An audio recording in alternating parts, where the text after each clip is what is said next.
না না না, আমি ব্যথা খাবো না না না। ওরে বাপরে, এটা তো অনেক ব্যথা। না না, আমি ইঞ্জেকশন নিব না। না না, আমি ইঞ্জেকশন নিব না। একটু অপেক্ষা করো, তোমার জন্য এনার্জির ইঞ্জেকশন, কিন্তু আমি নিব না। এই নাও তোমার জন্য এনার্জির ইঞ্জেকশন। দাঁড়াও। কিন্তু কেন? দেখতেই থাকো।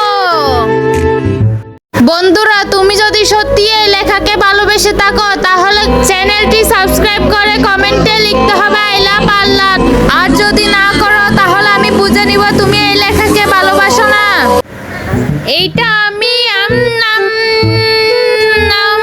এই ওষুধ খেয়ে নিলাম, এখন সব এনার্জি আমার পেটে চলে যাবে। আমি অনেক